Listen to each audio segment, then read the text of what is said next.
Hello, police. Yeah, what's the problem, sir? We just drove down our farm track.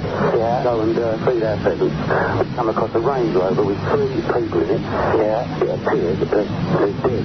I don't know what's happening. Blood in the motor all over them.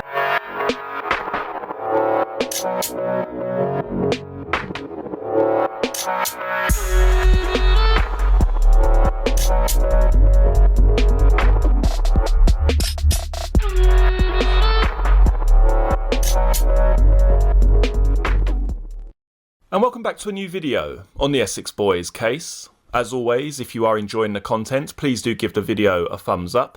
And if you're interested in the Essex Boys case, or simply true crime in general, don't forget to hit the subscribe button below. The next newspaper article comes from the 9th of September 1997, with the headline, Forensic Scientist Describes How Trio Were Killed. 3 men killed in the Range Rover murders were each shot once from point-blank range before 5 other wounds were inflicted, probably with a pump-action shotgun the Old Bailey heard yesterday. Forensic scientist John Burns concluded this occurred to prevent any escapes or attempts to hinder the shooting. Quote, "It appeared the incident happened extremely quickly. 1 shot was fired at each victim before further shots were fired." Most of the shots appeared to have been fired at close range through the open rear offside door of the vehicle. Each of the men had received shotgun wounds to the head. There was much blood in the vehicle, with splattering of blood and tissue on many of the surfaces, he added.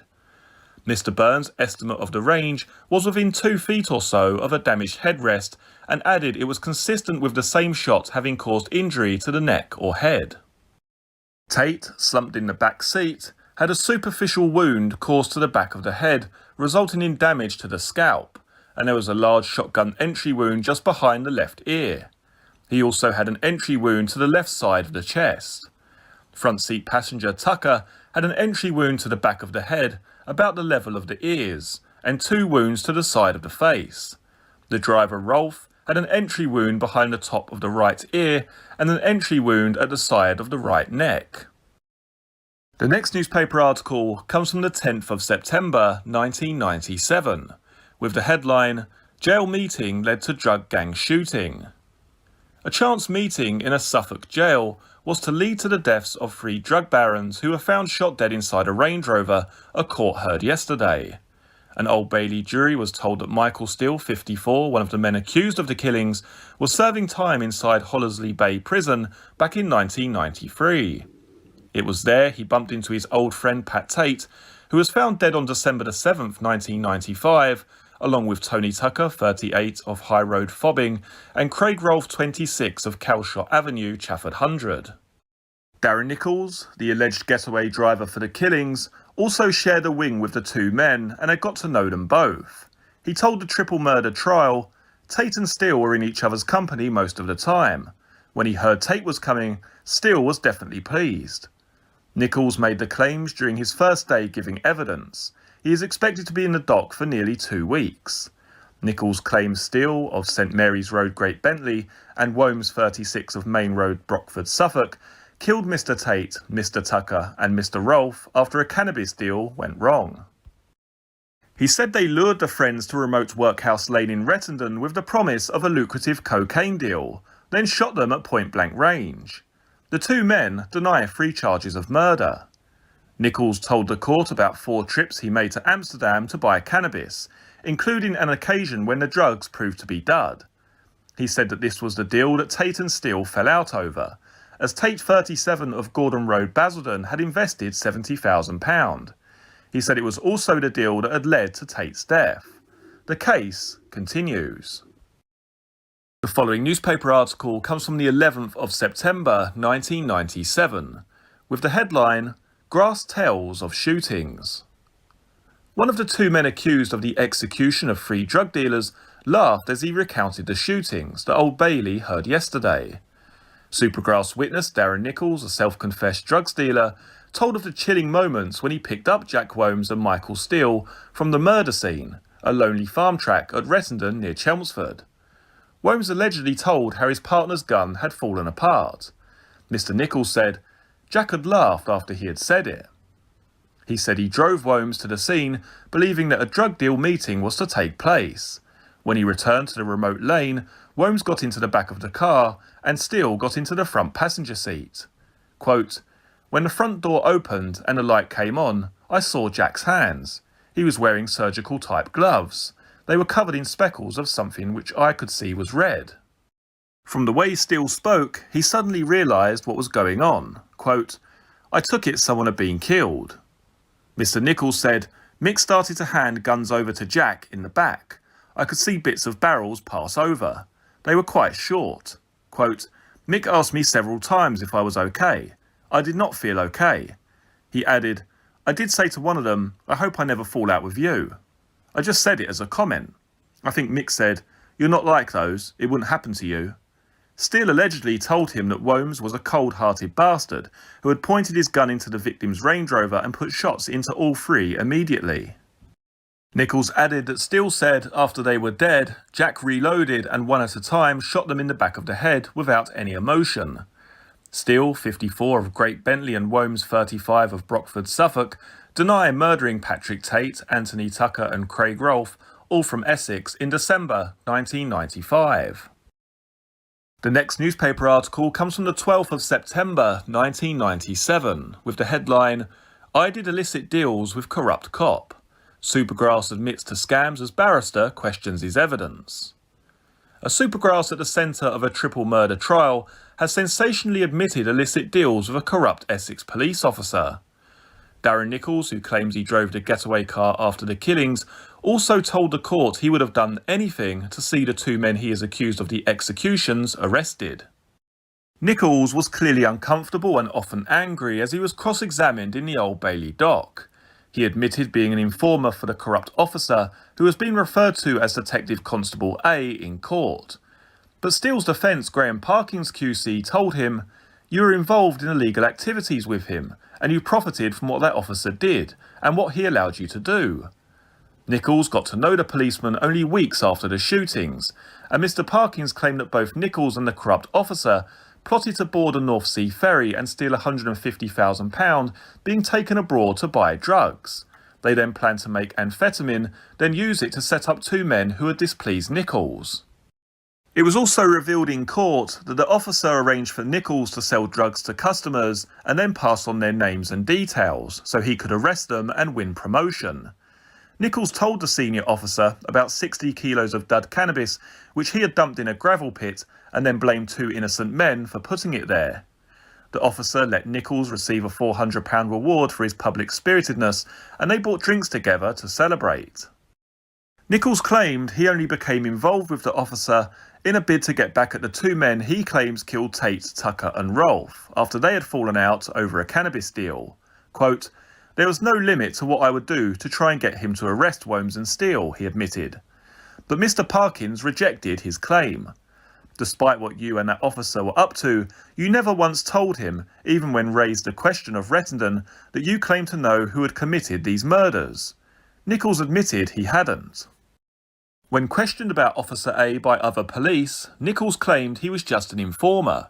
But when those officers told him they had recordings of his telephone conversations with Detective Constable A, he said, quote, "Oh dear," and laughed. Nichols told the court, "I laughed because the tape didn't matter to me. Compared to the trouble I was in, that was nothing." Mr. Parkins, pointing at Steele and Wholmes, said, "Yes, by then you had made allegations in another direction." But Mr. Nichols, how does one know when you are lying and when you are not? The case continues. Okay, so I'll just cut in here briefly and share some of my own thoughts regarding this article, as this is one of the more interesting aspects of this case overall. Just how long was that relationship going on for between this corrupt officer and Darren Nichols? The problem that we have is that we only have Darren Nichols' word for this. He claims that he met this officer sometime around the Christmas period 1995 after these murders were committed. Now, what we can't say with any certainty is that Nichols is either being truthful here or dishonest. We simply don't know. Did this relationship last a matter of months, a matter of years? And most importantly, another thing that we don't know is who was this officer connected with in the criminal world? It's pretty clear when you read this article and also when you take a look at the court transcripts that this officer was buying and selling information to various people in the criminal fraternity. The problem we have is we just don't know how deep those connections go. So it's okay to say that Darren Nichols is telling the truth. He's completely honest about what he's saying. You know, he had nothing to gain by giving evidence against Steele and Wholmes. But we don't know about this connection with this corrupt officer. Who was this corrupt officer dealing with during this time period? And most importantly, how much information, if any, was exchanged between Nichols and this corrupt officer regarding the triple murders of Tucker, Tate and Rolfe? The next newspaper article comes from the 12th of September 1997 with the headline, "I did illicit deals with corrupt cop. Supergrass admits to scams as barrister questions his evidence." A Supergrass at the centre of a triple murder trial has sensationally admitted illicit deals with a corrupt Essex police officer. Darren Nichols, who claims he drove the getaway car after the killings, also told the court he would have done anything to see the two men he is accused of the executions arrested. Graham Parkins, QC, defending Steele, asked Nichols, "Were you involved in these murders yourself with other men?" An angry Nichols replied, "I've told you I picked them up from the murders they committed. I was badly affected by it." Nichols, a police informer, was arrested by detectives in May 1996 on a cannabis charge.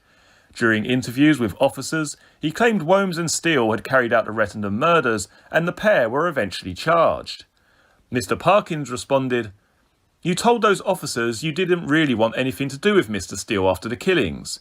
You had been duped into ferrying men to and from a triple shooting. If you are telling the truth, an awful and evil thing had been done to you." Nichols said, "That's right." Mr. Parkins continued, "Mr. Steele would hardly be on your Christmas card list." Nichols replied, "No." "Can you explain then why you sent his family a Christmas card in 1995? You also gave this man you claim was a killer a case of canned beer and a bottle of wine." Nichols replied, "Yes, but only because he gave my children a present." Mr. Parkins told the court Nichols had been given a radio-controlled aeroplane for Christmas and 2 days later was at Steele's house flying it in his garden. Nichols admitted it was true. He said he should fly it because he's a pilot, but he's crashed it several times into a tree.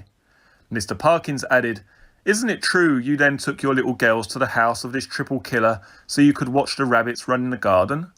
Steele sat laughing in the dock as Nichols replied quietly, "Yes." Nichols, a trained electrician, also admitted he continued working on the renovation of Steele's new home in St Mary's Road, Great Bentley, Essex, for several months after the murders. And despite telling police he had tried to avoid Steele, telephone records were produced in court to show Nichols had phoned him twice in the week following the killings. The trial continues. The next newspaper article comes from the 16th of September 1997 with the headline, "Star Witness is a Persistent Liar." The alleged getaway driver for the triple gangland murder in Rettendon claimed he took 5 months to spill the beans to detectives because he feared ending his days in jail. Darren Nichols, the prosecution's star witness, has spent 6 grueling days in the witness box and cross-examination is expected to continue well into next week. Graham Parkins, QC, defending Steele, told Nichols, "You are both a blatant and persistent liar. An opportunist, I suggest, grasping at straws to save yourself." He told the jury that Nichols did not name Wholmes and Steele as the killers until after police had arrested him for the murders in May 1996. The bodies of Tate, Tucker and Rolfe were found in a Range Rover at Rettendon on December 7th, 1995. During interviews in May, Nichols told officers the defendants had gunned down the 3 men to pay back Tate for cheating on a cannabis deal. Nichols has admitted he did want to set up 54-year-old Steele and 36-year-old Wholmes, but he claimed his plan was to pass on information about their drug deals to a police officer dubbed Detective Constable A by the court. He denied dreaming up a tale of murder. Mr. Parkins told him, "I suggest by December the 6th, you knew Mr. Steele very well and had the means to make up a plausible story about him and his colleagues." Nichols replied, "Yes, if I wished to do so, but they did do the killings." Steele sat shaking his head in the dock at Nichols' reply, and Mr. Parkins continued, "Are you falsely accusing these men when you know who is really responsible?" Nichols said, "They did it." Mr. Parkins responded, "You want to protect yourself and others who are not before this court." Nichols replied adamantly, "No, they did it." He admitted his main aim in becoming an informer for Detective Constable A was to get Wombs and Steele arrested. Mr. Parkins, clicking his fingers, told him, "You had the means to get them arrested just like that." Nichols said, "Yes, but because I gave them a lift that night, I felt involved and thought I could spend my whole life in prison." Mr. Parkins told the court Detective Constable A, who he described as corrupt, was friends with the boss of a company that electrician Nichols had worked for, and the pair often went clay pigeon shooting together. A forensic scientist who gave evidence at the beginning of the trial revealed the cartridges used to shoot Tate, Tucker and Rolfe were the size 7.5 popular with clay pigeon shooters. If you would like to learn more about the Range Rover murders, then click on the video in front of you now. You will also see the Essex Boys playlist, which has all of the videos concerning this case in one convenient folder. Many thanks for joining me for this video. I look forward to seeing you all again for the next one. Take care. Cheers.